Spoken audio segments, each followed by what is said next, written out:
তো এবার লক্ষ্মী ভান্ডার প্রকল্পে কড়াকড়ি নিয়ম চালু হয়ে গেল।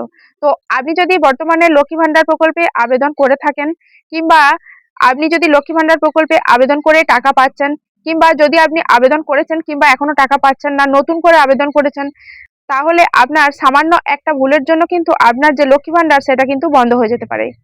এই লক্ষ্মী ভান্ডার প্রকল্পে এই যে নতুন নিয়মগুলো সেগুলো যদি আপনি না জানেন, বা লক্ষ্মী ভান্ডার প্রকল্প সম্বন্ধে যদি আপনার এই ধারণা না থেকে থাকে, তাহলে কিন্তু আপনাকে মাঝপথে বিপদে পড়তে হতে পারে।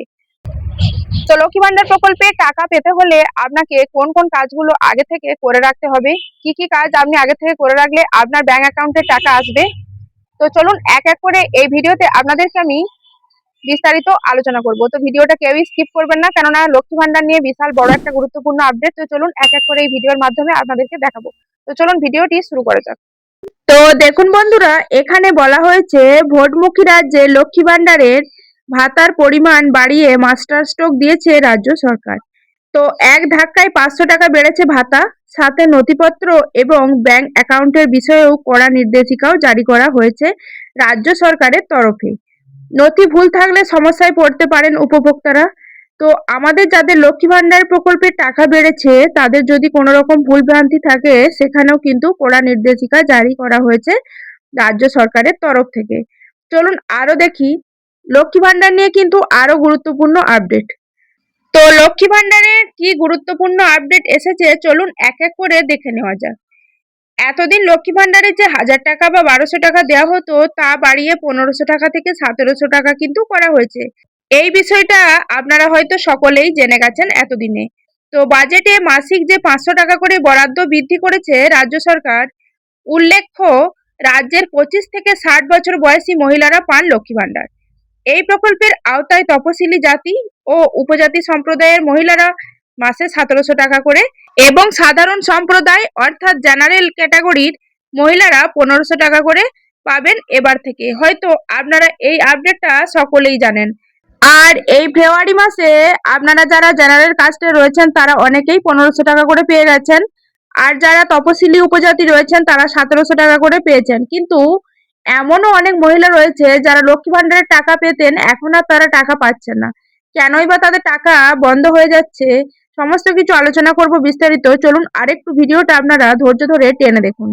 তো দেখুন বলি, প্রত্যেক মাসে মাসে লক্ষ্মী ভান্ডারের টাকা পেতে গেলে বেশ কিছু শর্ত পূরণ করতে হবে। এই ভাতা পাওয়ার জন্য অবশ্যই আবেদনকারী নিজস্ব ব্যাংক অ্যাকাউন্ট থাকতে হবে।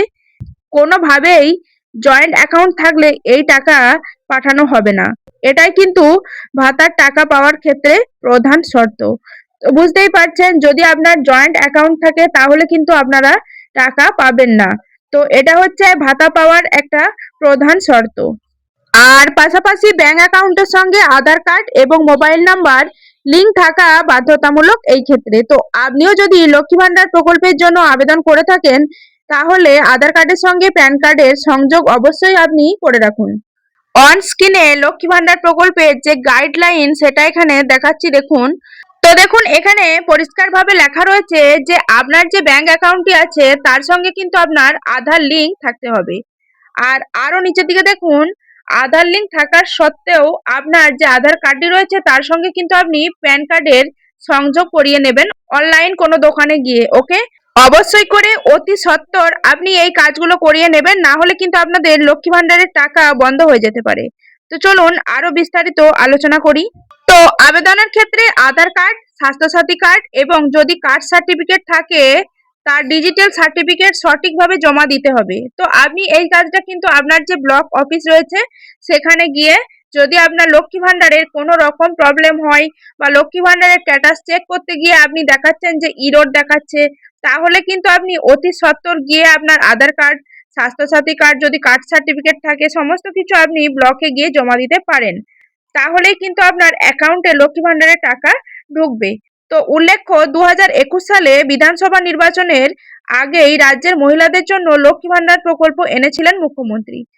তো তারপর থেকেই রাজ্যের সামাজিক প্রকল্পগুলির মধ্যে জনপ্রিয়তার শীর্ষে রয়েছে লক্ষ্মী ভান্ডার। রাজ্যের 25 থেকে 60 বছর বয়সী মহিলারা পান লক্ষ্মী ভান্ডার প্রকল্পের টাকা। তো আপনি কি লক্ষ্মী ভান্ডারের টাকা পাচ্ছেন, নাকি আপনার স্ট্যাটাস চেক করতে গিয়ে ইরোড দেখাচ্ছে? নাকি আপনি নতুন করে লক্ষ্মী ভান্ডার প্রকল্পের জন্য আবেদন করেছেন? আপনার এই লক্ষ্মী ভান্ডার নিয়ে যদি বিশেষ কোনো মতামত বা মন্তব্য থেকে থাকে, অবশ্যই আমাকে কমেন্ট বক্সে এসে লিখে জানিয়ে যাবেন। আর বরাবরের মতো যদি ভিডিওটা ভালো লাগে, অবশ্যই লাইক, কমেন্ট, শেয়ার আর সাবস্ক্রাইব করে পাশে থাকবেন। তো চলুন আজ এই পর্যন্তই। সকলেই ভালো থাকবেন, সুস্থ থাকবেন। ধন্যবাদ।